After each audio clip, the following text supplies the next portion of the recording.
জুলাই আন্দোলনকে ঘিরে মতাদর্শের সংঘাত শেষ পর্যন্ত পৌঁছেছে মুখোমুখি উত্তেজনায়। সামাজিক যোগাযোগ মাধ্যমে ছড়িয়ে পড়া এক ভিডিওকে কেন্দ্র করে এখন তুমুল আলোচনা। ভিডিওতে তর্ক বিতর্কের এক পর্যায়ে আনমো আয়াস শান্তা ফারজানার গালে থাপ্পড় মারেন, এমন অভিযোগ উঠেছে। আনমো আয়াস দীর্ঘদিন ধরে জুলাই আন্দোলনের পক্ষে সক্রিয় অবস্থান নিয়ে বক্তব্য দিয়ে আসছেন। অন্যদিকে শান্তা ফারজানার বিরুদ্ধে অভিযোগ, তিনি সামাজিক যোগাযোগ মাধ্যমে জুলাই আন্দোলন ও কিছু জুলাই যোদ্ধাদের নিয়ে সমালোচনামূলক বক্তব্য দিয়েছেন। এই বক্তব্যকে কেন্দ্র করেই দুপক্ষের মধ্যে উত্তেজনা তৈরি হয় বলে দাবি করা হচ্ছে।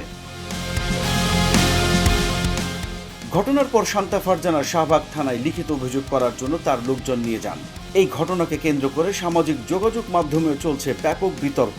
কেউ বলছেন মতের বিরোধ থাকলেও সহিংসতার কোনো স্থান নেই, আবার কেউ জুলাই আন্দোলন নিয়ে শান্তা ফারজানার বক্তব্যের বিষয়টিকে সামনে এনে সমালোচনা করছেন।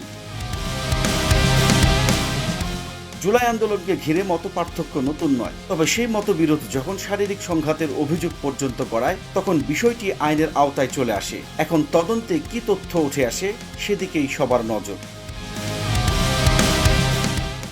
Saidul Sayeed, breaking news.